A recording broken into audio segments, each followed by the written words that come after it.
Blood, like most liquids, is easily removed from FibreGuard fabrics. Using a white paper towel, gently absorb the excess blood.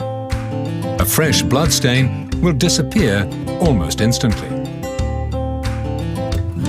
But to be sure, remove any remaining blood by applying plenty of water directly to the stain.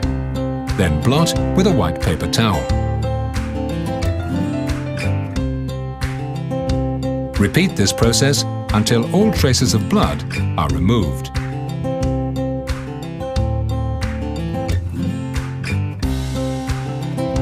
For removal of a dry blood stain, please adapt the process as explained in our ketchup demonstration movie, including use of a microfiber cloth.